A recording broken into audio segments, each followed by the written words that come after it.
I thought that they were gonna bridge the gap between Green Day and Nirvana. I wanted them to be huge, but I also thought they fucked up. Trovo estremamente affascinante la dualità che c'è tra Joe Breaker e Green Day. Una sorta di storia con la sequenzialità inversa, scusatemi il termine un po' audace. L'ennesima dimostrazione che a voler fare la stessa ricetta i risultati possono essere completamente diversi. All'inizio furono i Joe Breaker ad influenzare i Green Day, per stessa missione di Billie Joe Armstrong, che lo dice chiaramente nel documentario che andrò a raccontare oggi, quanto i Joe Breaker furono fondamentali per il sound che poi svilupparono i Green Day. E una volta che questo sound fu perfezionato, con il famosissimo Dookie del 1994, si provò a replicare la stessa identica ricetta con Dear You, con risultati diametralmente opposti. Entrambi i dischi escono sotto major label, Reprise, Geffen, Punk Rock Trio, stesso produttore, Rob Cavallo, stesso agente e stessi videomaker per i video promozionali. Risultati? 15 milioni di copie Dookie, 40.000 Dear You. Questo vuol dire che Dear You sia un pessimo album? Assolutamente no. Anzi, forse stiamo parlando del classico mancato, un album che fu un fallimento al momento della sua uscita, ma poi con gli anni è diventato una vera e propria pietra miliare dell'emo punk. Insomma, come avrete capito, oggi andremo a parlare un po' di Joe Breaker e di quello che sarebbe potuto essere, perché ieri sera, in una delle più piovose serate estive che possa ricordare, mi sono guardato Don't Break Down, documentario del 2017 che racconta la storia dei Joe Breaker.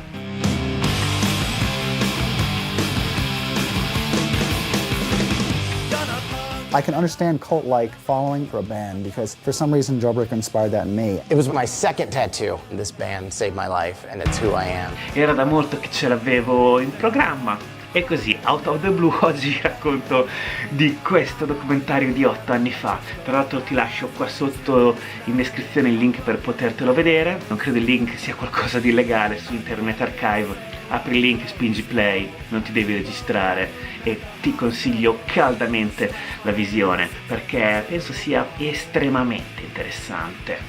Prima di tutto per come il documentario è sviluppato.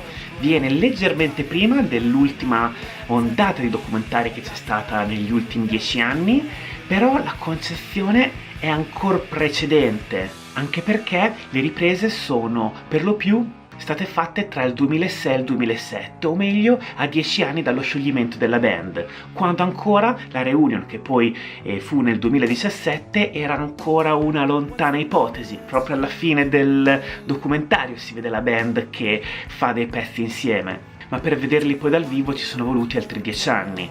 Blake era molto impegnato con i suoi altri progetti, tra cui Jets to Brazil, e quindi ci vuole ancora moltissimo tempo per arrivare a questa reunion, con la quale la band sta tuttora suonando e anzi hanno appena annunciato un altro tour negli Stati Uniti.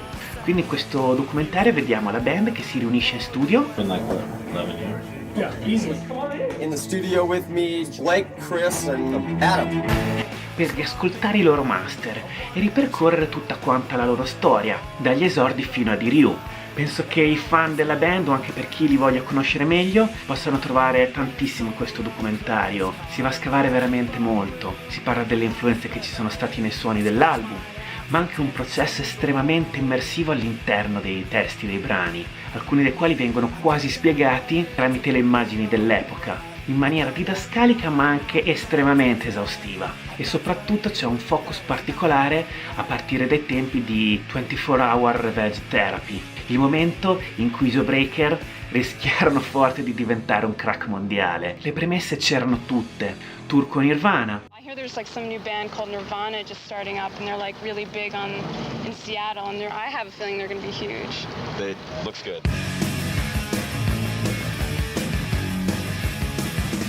1993 was like that's when we started kind of making money. Nirvana, Mudhoney, and us. It was like this. It was just like, wow, weird art on the side of that one, like airbrushed, boom. Yeah, it was piece like of shit. The loading dock was taller than our band. Yeah. Stesso produttore della band di Seattle, Steve Albini. E a sto punto mi direte, che cosa potrà andare storto? Tutto quanto. The punk underground was DIY and it was no major label, and Nirvana was, of course, a major label, and they were playing big stadiums and stuff. And it was a sign that they were going to sign to a major label and they were going to sell everybody out. And it hadn't occurred to me that that's corporate. A sign of heresy. Per dimostrarvi l'ottusità che c'era in quegli anni nella stampa punk rock, la band fu demolita per essere andata in tour con i Nirvana, in quanto questi venivano visti come una band commerciale. Ora col passare degli anni questi discorsi sono passati, ma all'epoca erano più vivi che mai e una band indipendente non si perdonava il fatto di diventare commerciale. Quindi un ipotetico win-win, come poteva essere quello di essere accostati a Nirvana, si trasformò in uno sfacelo, perché i fan dei Nirvana li ritenevano troppo punk e il pubblico punk pensava fossero dei sell-out. Morale della favola: nonostante suonassero con la band più in voga del momento, il tour non fu assolutamente un successo. Poi, prima dell'album successivo, la band fece un bellissimo annuncio durante un loro concerto: noi non andremo mai sotto un'etichetta major.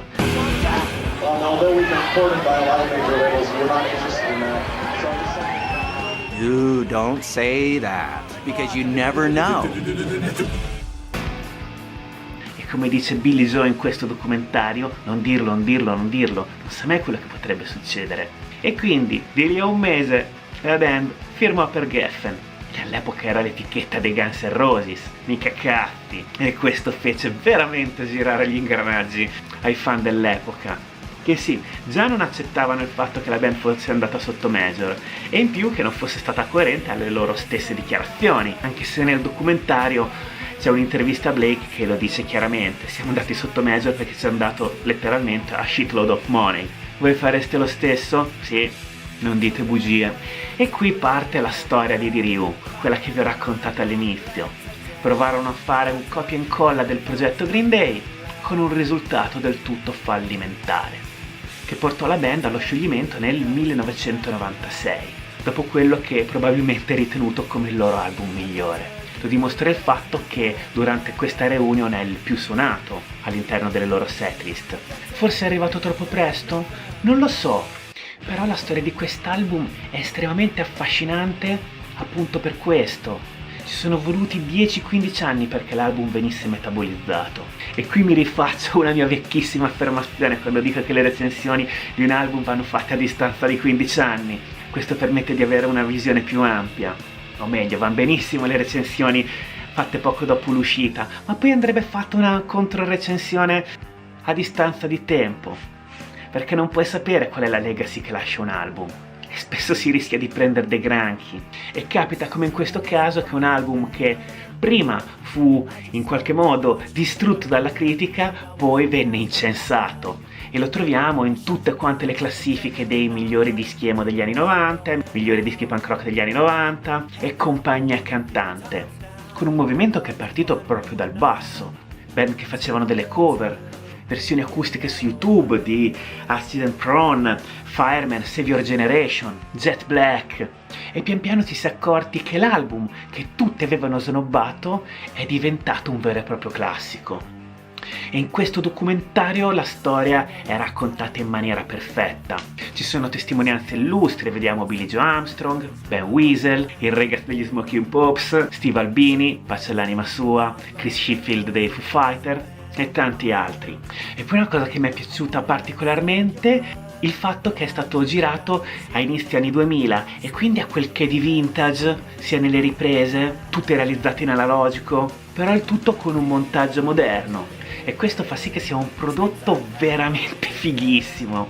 Penso me lo guarderò di nuovo di qui a qualche giorno. Tra l'altro sono contentissimo che l'ho trovato free online, perché all'inizio ho fatto una gran fatica a trovarlo. C'era su Prime ma solo negli Stati Uniti, e quindi me lo potevo vedere solo quando ero negli Stati Uniti, ma poi ogni volta che ci andavo mi scordavo di guardarlo, e quindi eccomi qua che lo recensisco con un notevole ritardo.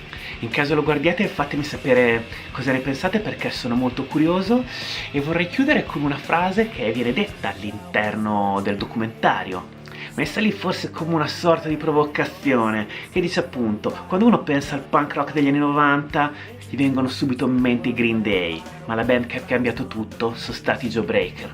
Cosa ne pensate? Sono molto curioso di sapere la vostra risposta. In quanto a noi, come avrete visto, adesso siamo nel pieno dell'estate, uscirò coi video un po' più sporadicamente, non ce la faccio a tenere il passo di un video a settimana, ma quando riesco vengo qua a registrare sempre con estremo piacere. Quindi ci vediamo non molto presto, ma presto, ve lo prometto. Io sono Kent HC and I love you all. Peace.